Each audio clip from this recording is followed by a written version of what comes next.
Welcome to That RPG podcast, where every great adventure starts with a single idea. I'm DQ, your friendly neighborhood GM. I'm Courtney, a true patriot. And I'm Johnny Law, and I live to tread. I mean, speaking of being treaded upon, it's only a matter of time now before we have martial law declared. Yay! Maybe by the time this podcast is out, we'll have martial law. Maybe America will have fallen. Woo! Exciting. Yeah. Listeners, we cannot talk about justice and July 4th without having some political discussion. I think this brings us to good news, everybody. Tariffs. Everyone knows about the taco and his tariffs. Now, how does this affect tabletop RPGs? And by extension, board games. The funny thing is it affects it in a weird way because there are no tariffs on books. You can be importing stuff from China, no problem if it's written. Probably copyright stolen, as my dad can attest to. There's actually books that he's written that they put a different Chinese doctor on it, and Dr. blah, blah, blah. And it's literally his book that he wrote. It's hilarious. You can't do anything about it. But that's another story. The thing that tariffs do come about on are all the manufacturing process. So from, the paper that it's made might be imported from Canada to the steel containers that are shipped in. And so what happens with tariffs as far as tabletop RPGs and small creators are concerned, it's easier to import them than to make them at home. So great job, America. You shared, Courtney, an article about a board game publisher, who is actually joining a lawsuit against the administration. Yes, yeah. I haven't heard a ton about it recently, but a kind of game maker that I follow, Stonemaier Games, led by Jamie Stedmeyer, in April, he announced that they were joining a lawsuit against the federal government based on tariffs, because essentially the imposition of tariffs on their business is going to potentially destroy it. And there have been other gaming companies that have already severely downsized, have announced they basically can't produce anything new. They're just sending out whatever they have in stock currently. It's, again, similar to the research that I mentioned before. It's going to be these impacts that you see trickling down the line as things get worse, as people can't import things anymore. And like John was saying, it doesn't necessarily apply to just books, but when you think about all the RPGs that come with dice or little supplements or maps or anything basically that requires additional manufacturing and printing, that's all going to be impacted. And I guess time will only tell how that's going to affect the RPG world. But with the board game world, it's definitely already got some impacts and is already hurting businesses. And I've seen posts from people who have said I just finished designing my board game that needs a 500 card deck and all this other stuff, and guess I'm just now because I can't actually pay for the manufacturing anymore. So it seems like it'd be a great time for a web-based tabletop RPG to just arise into power. If only we could find one of those somewhere. Yeah, with a free character creator and everything. Oh, yeah. You just need to log in to use. What if they had not only the user manual, but an actual GM manual that tells you not only how to play that game, but just how to play games in general? Oh, that sounds interesting. Yeah. If only there was a system like Would that. it be too much to ask for bestiary on top of that? Is that too much? All right, dial it back a little bit. My background happens to be in publishing, and I worked briefly in publishing. And just to put things into perspective for books and how thin the margins are, it's the one industry that's among the few industries that are really stupid. So, for example, the publisher will pay to have a bunch of books printed, thousands of them.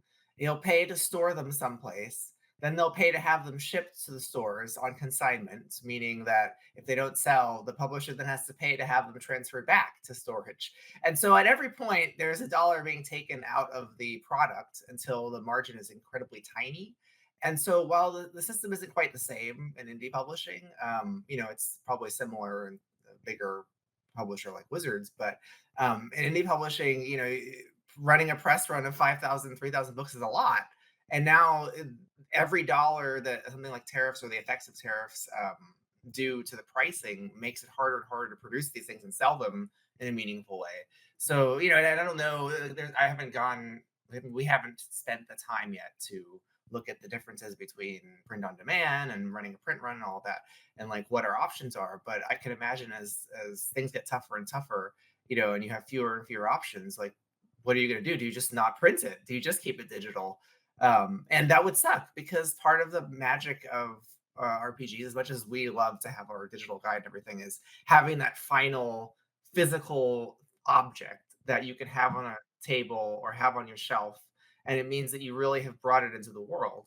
And if we can't do that, like, well, then you've crippled the whole part of what's important in the hobby. Speaking about indie games like Morkborg, for example, that basically say like PDFs are like, don't look at the PDF, just get the book, because it in itself is like a piece of art, like flipping through the book. If you've ever had a chance, it's like really, really well designed and gorgeous to look at, and has like textures and different printing styles that make things pop in certain ways. And that gets lost with the PDFs. And I can't imagine what the printing costs for them would be like. And then for even like smaller, more indie RPGs that are doing super tiny print runs or print on demand, like basically the smaller your print run, the more expensive it is per unit to print. So it is just really going to impact the small businesses.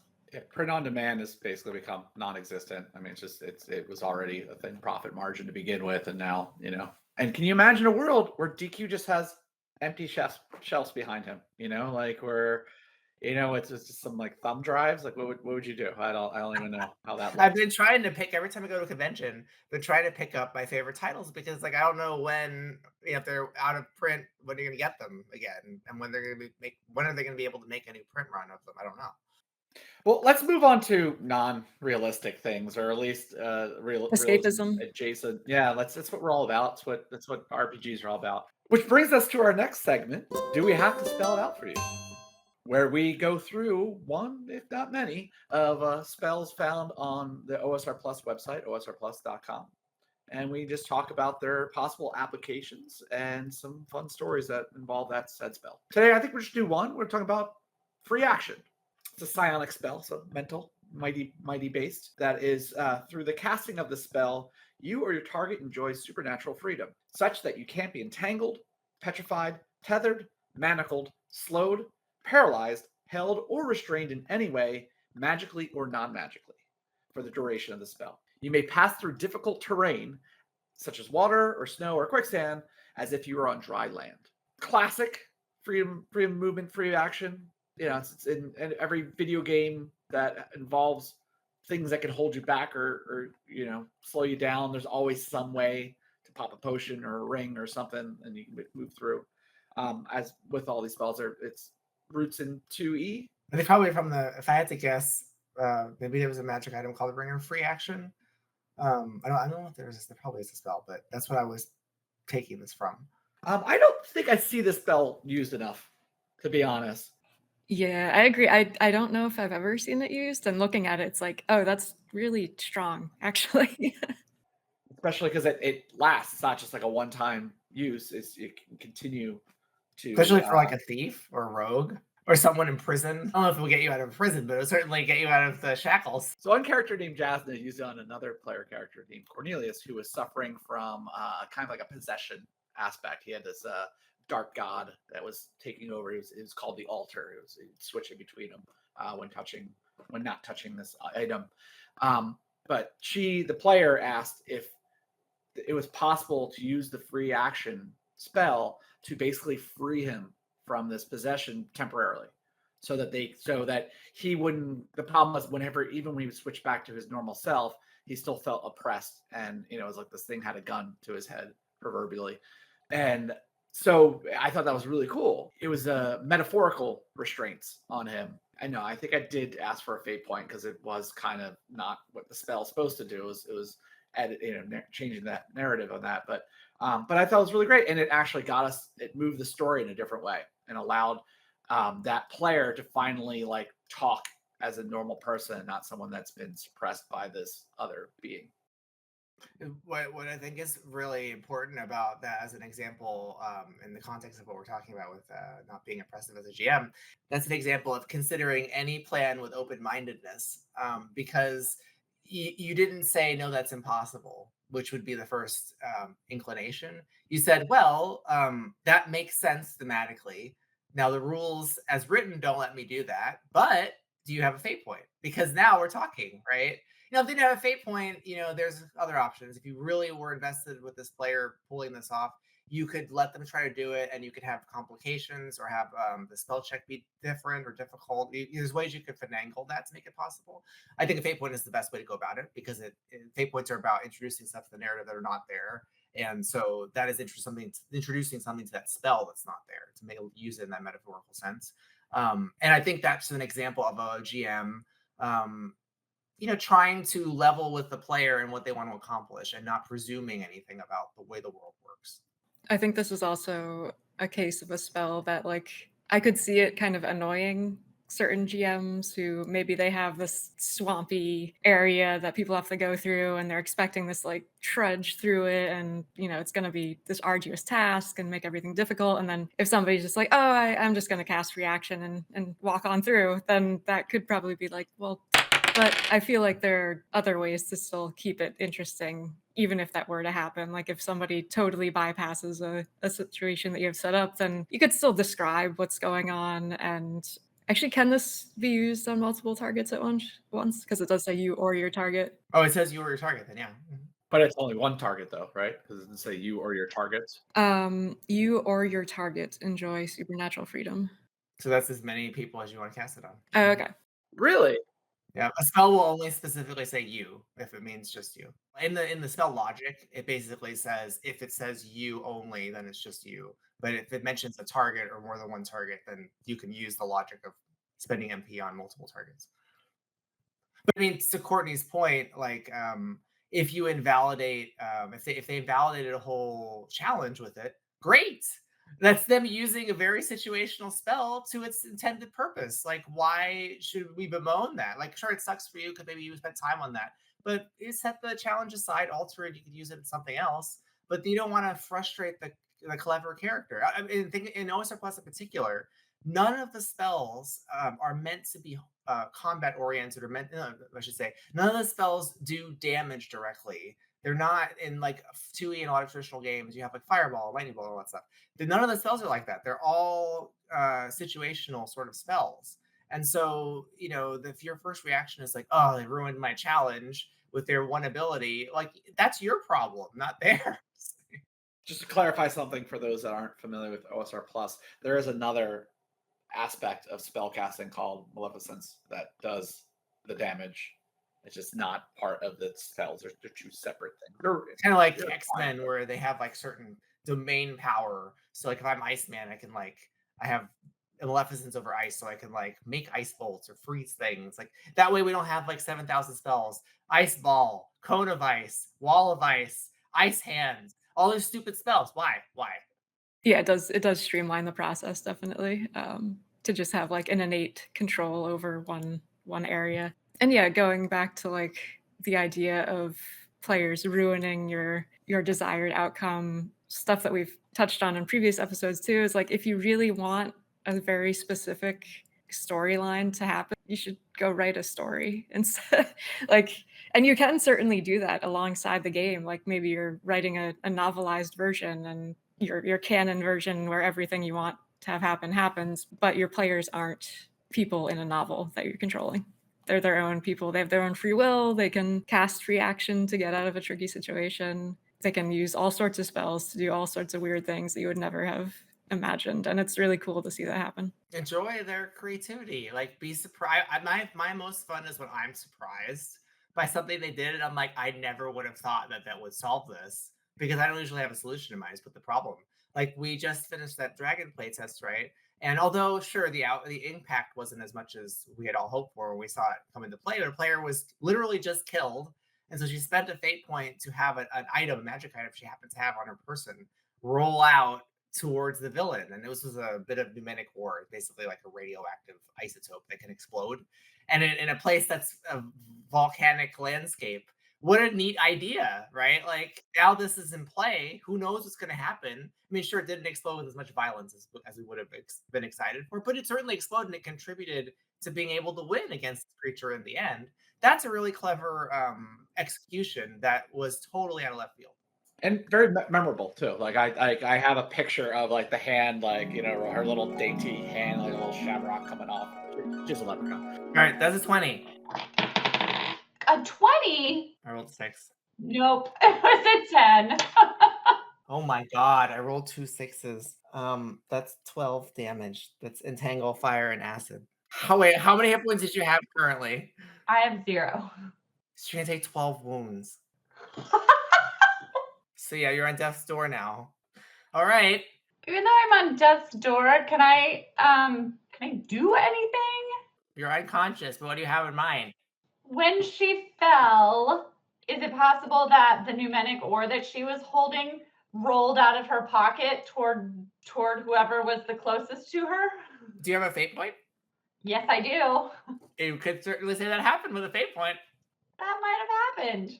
So you fell in there and this thing rolled out. What is this? It rolled to you somewhere? I think it probably rolled like underneath the dragon. She's kind of perched on top of it at the moment. So there's this glowing pneumatic ore hunk. Yeah, little ore. Underneath the dragon.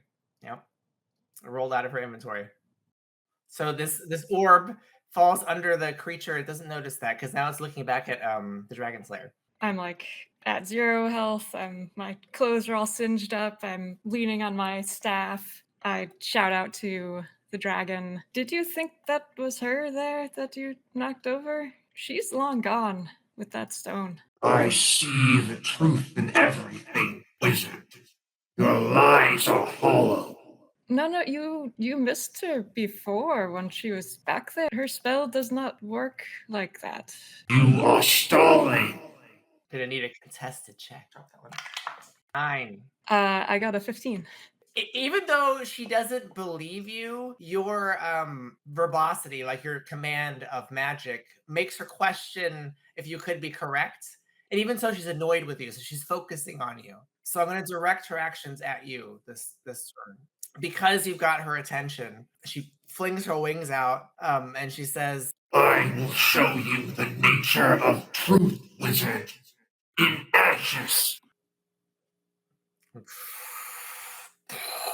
I got 15. Oh, nice. The fire blasts all around, and when it settles, you're standing there alive. All right. Shillelagh. She has 12 wounds. It's probably fine. She's going to use her fate point to just like as she's dying, her little fingers reach out and just a couple of shamrocks burst forth as she takes her final breath. And it knocks the pneumatic ore that's been sitting there and it starts slowly rolling into the lava. Yeah, like it's like that's she definitely was like, well, that was anticlimactic and like a private chat, but I think even if it was crucial to the it was success. crucial and it memorable. So because if you think about it, your last blow on that creature came down to exactly how many hit points it had left for no prior planning on our part, and that's part of the magic of letting go. Like I think it had 9 points, and you did exactly that much damage. But had that little thing not exploded before and done the little bit of damage it did, there would have been one more round, and I'm pretty sure you would have died because you were the only one left standing at that point. Yep. Yep. Speaking of big bad evil guys and gals, you guys want to build a BBEG? So talking about freedom, with freedom comes the opposite of that as tyranny. And I think, we kind of last episode, we talked a lot about a version of totalitarianism, which I'm going to, for Courtney's sake, not get into. Totalitarianism. Oh my God.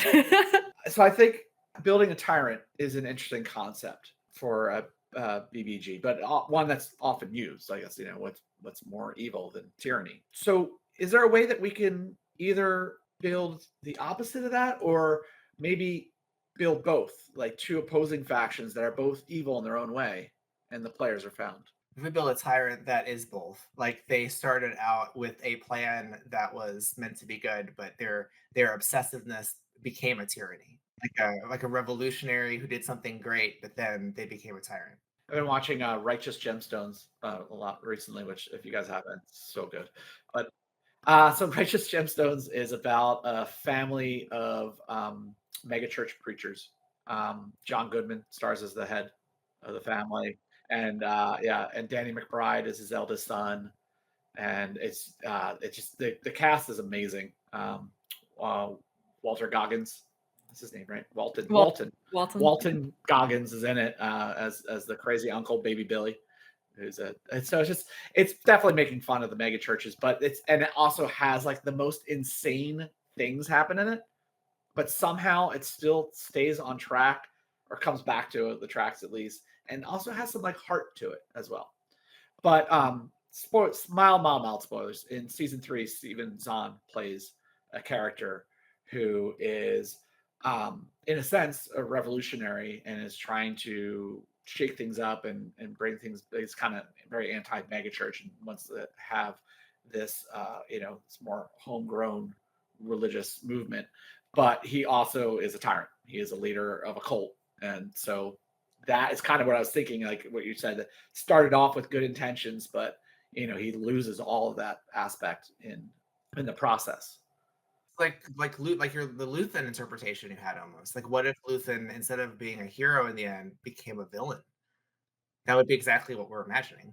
Yeah, I guess a lot of it comes down to like point of view too, and like what perspective you're viewing it from. I guess to the point of having a tyrant who's started out with good intentions. I do feel like that gets done a lot, often in a way that's like very pro status quo or like pro kind of current authority, and that you have this freedom fighter revolutionary who goes a little too far, and then the powers that be swoop in to save the day, and violence is bad, kids, and all that. I kind of want to like veer away from that to an extent, but I also get where you're coming from. Maybe we need a tyrant who their goals are unquestionably good, correct, like they're needed, but Yeah. their methodology is tyrannical, and Mhm. so some people challenge them. We're moving away from the real world analogy of communism, right? And anytime it's risen to power anywhere, because it's basically what it is. It starts off with the revolutionaries, and then they become tyrants. So like maybe they're trying to, and this is kind of tropey too, though, but that's where all good things started. Maybe they're trying to rid the world of a disease or something like that, but that leads to eugenics. At the same time, we don't want to go like I like that direction. We don't want to go to like Ozymandias, where it's like the solution is completely absurd, and anyone with any reason would be like, "No, he's not good. What are you out of your mind? Like, he's a genocidal maniac." So, like, we want to say something like maybe their methods are necessary because this disease will kill everyone. I'm thinking that makes me think of like, say, an oppressive government that desperately wants to stop this. So just like this happened in China, like they they literally seal people in their buildings. They don't let them out, and they're extremely aggressive about it. Maybe this leader is similar, but how can we make it fantastical? But not lockdowns, because that actually did happen. Locking down things does happen. That does work sometimes, but maybe but not the force sealed in though. That's Maybe it's a magical disease, and this is some kind of sorcerer. Ooh, what if it's a disease that using magic actually makes proliferates it? So it's basically they're cutting off magic use. The PCs are freedom fighters and all magic users because Could there be a complication? So this disease, which is caused by this is exacerbated by using magic. They decide to put a ban, this leader, and that hurts a lot of industries. But most problematic is within this leader's council or group. Those people are more corrupt and capitalizing on it. So they're like secretly using magic, or they're secretly doing stuff that is a bigger problem. And so that's why these freedom fighters have sprung up, because they have to stop the council. But at the same time, the dictator, or the main wizard, is sort of aware of it, but thinks that is not as much of a problem as the disease itself. So it becomes more of a discussion of evils. is that kind of like how we all have to do our part with the environment, yet like corporations out there are doing billions times worse. Yeah. Yeah, like similar lines. That way the sorcerer's report Courtney, he isn't like what he's doing isn't bad necessarily. It just has these bad consequences. There's people who aren't as committed as him in his vision, or her. Yeah, it kind of reminds me of the Dragon Age games. Granted, I've only played the first one and the third one, Inquisition, but in there, mages from their magic use can attract demons, and that can lead to obviously not so great things when they get possessed and start murdering people. But in response to that, the the world has set up these Templars to watch over them, basically like kind of cops who, like at the first sign of a demonic takeover, they're just gonna behead the mage, and that's it. So and there's like interesting play there between those types of characters, where like the mages obviously just want to be free and practice their magic, but the reality of the situation is practicing magic might get a demon inside of you one day, and you might nuke something, which wouldn't be great. So it's like a matter of balancing the desire for freedom with the desire for safety, basically. This cartoon we just watched? Arcane. It's the same context. Like they don't want to develop their magical powers because it can lead to like essentially nuclear holocaust. Or like AI, where some of us don't want to develop it because it could lead to a nuclear holocaust. Speaking of calling them on, not to be pedantic or anything, but you're a bit redundant, Courtney. You said stop. Yeah, I know. Wait, what do we know about this wizard then, the Dictator? Because we're building the BBEG, right? So we've set up a world for them, but what's their deal? You know, they're wizard, so they clearly care about magic, and they're the ones banning it. I mean, I oppose that. I don't know if we're accepting that. Are they banning it only in? Or are they not practicing in public, but they're in privately practicing? Is that how we're envisioning this? Like, I wonder if their minions do it. Maybe their minions are hypocrites, but the actual sorcerer doesn't use it. Oh, interesting. Though I imagine that the sorcerer used it to like get to the power that he currently has. I imagine them they're like an archmage of some kind, you know, really powerful. Because you were concerned about them being too cliched, right? So then if the freedom fighter approaches them, it gets to them, you know, they're not going to use their powers against them. You know, so like if you kill them, really, you're not going to solve the problem because their minions are corrupt. maybe it's a inverse Dune setting where instead of where they stop using magic and turn to technology, as opposed to banning technology or AI and changing like the human condition. So like they have like their army of clockwork and whatnot, which is I guess would be magically infused, but is not practicing magic, so to speak, manufactured magic. So are they always saying perhaps they're partially, they themselves have partial clockwork installation in place of their magical powers they once had? Yeah, that's like they got to their, like I love the idea of, as a freedom fighter they got to their place using magic, but then now it's like, well, now that they got what they needed, no, we have this now. Magic is banned because it's bad for us.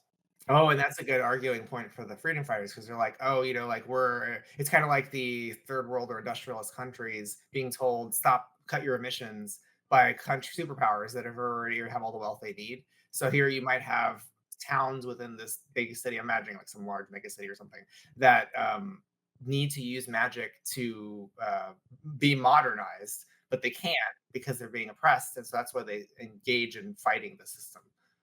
Yeah, I do like that. Because that brings in like class warfare too, which is always big.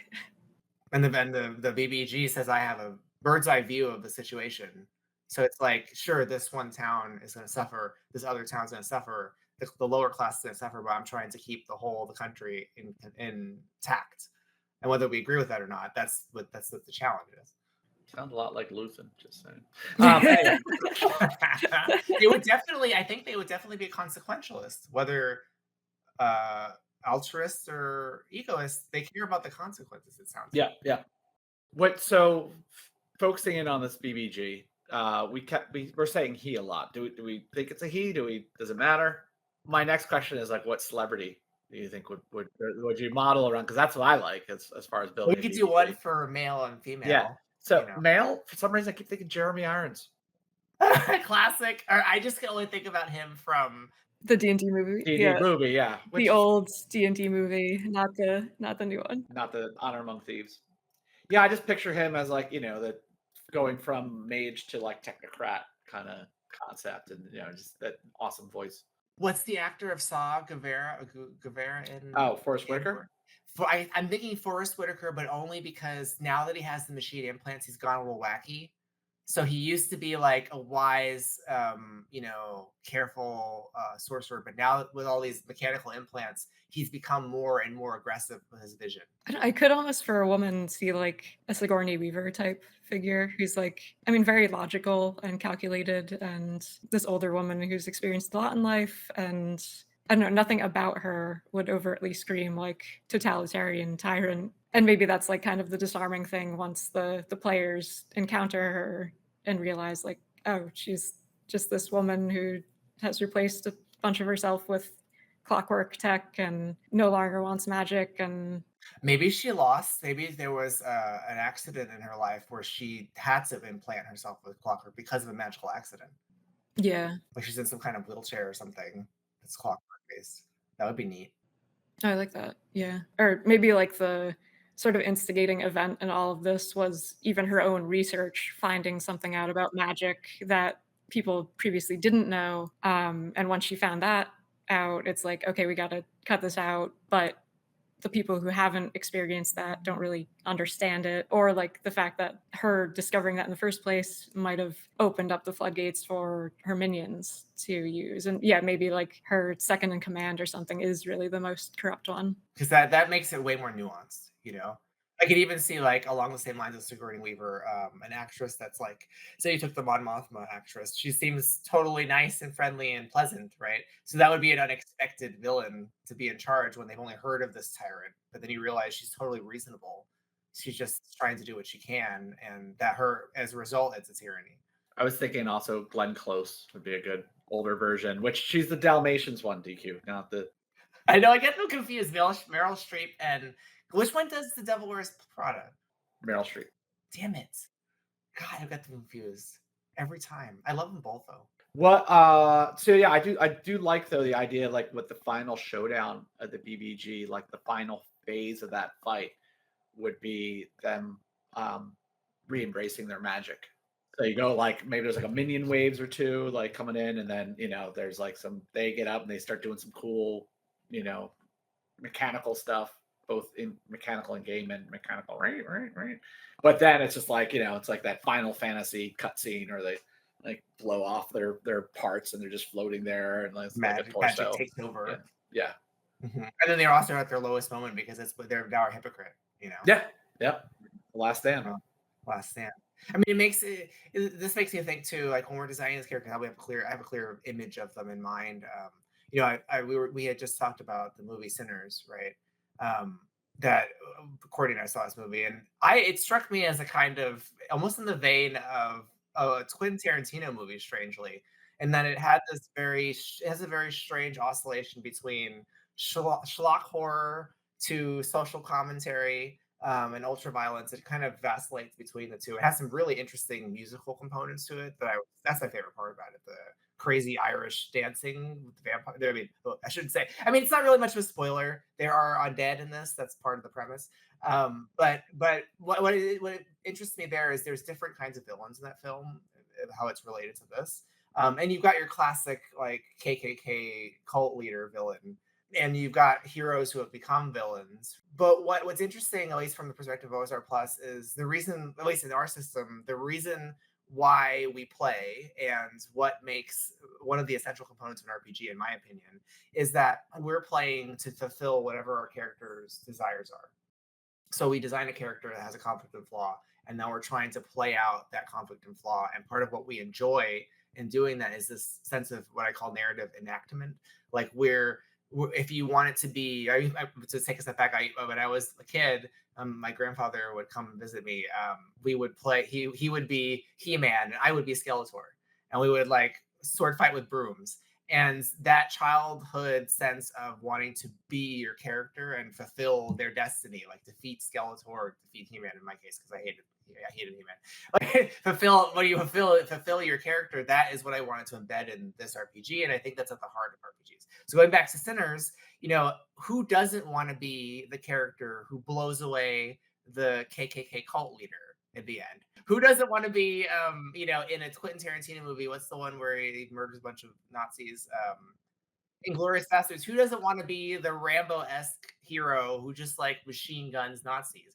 That's part of this narrative fulfillment at the heart of an RPG. And so when we're creating this villain, I feel like that villain should have the same sense of fulfillment, even though we're not the players. As the GM, you are doing that fulfillment through the villain because you're not a player. So what are you fulfilling? You're trying to fulfill the aims of that villain and make them as real as possible. So if you invest into yourself, into this Sigourney Weaver character, her rationality, her pain of having fucked up this experiment, her desire to protect her country, you have to believe those things yourself to make it convincing. And that's what makes a good BBEG, I think. Yeah, I mean, if we're going in like the more wish fulfillment direction, which I agree, like Inglourious Bastards, which also ties into that one scene in Sinners, and there's a lot of really good revenge and justice related movies. Like I haven't seen John Wick, but I've heard good things. Monkey Man is another good one where it's kind of like one guy against a crime empire, military crime empire, basically. Stuff like that, where you're really, really, really rooting for the good guy to win in the end and just to like obliterate the enemies. Then I do feel like Sigourney Weaver, our character here, has to be more extreme or like a bit less sympathetic. Maybe initially comes off as reasonable, but then you learn some more stuff about her and it's like, oh wait, no, she's up. Like, I mean, if she is aware of the corruption of her council, but she thinks that's less dangerous than everything else, then that could be a good point of contention. Like she knows her right hand is a and is doing horrible things, but to her it's not worth dismantling him because he's fulfilling her cause. Yeah, or maybe you find out that like her people are like rounding up kids who have magic powers and either killing or doing something with them, experimenting on them. As you dig, you find out these more things that make you say like, okay, we really have to take her down and it's going to be an absolute bloodbath. You got to thread a careful needle too, because at the same time you don't want her to become an Ozymandias. So it's a careful balance. So I think like I keep going on about this, but I feel like it starts leaning more. I think we built the BBG, and the more I go and talk about it, it just becomes an adventure hook. Thanks for listening to That RPG Podcast, where every great adventure starts with a single idea.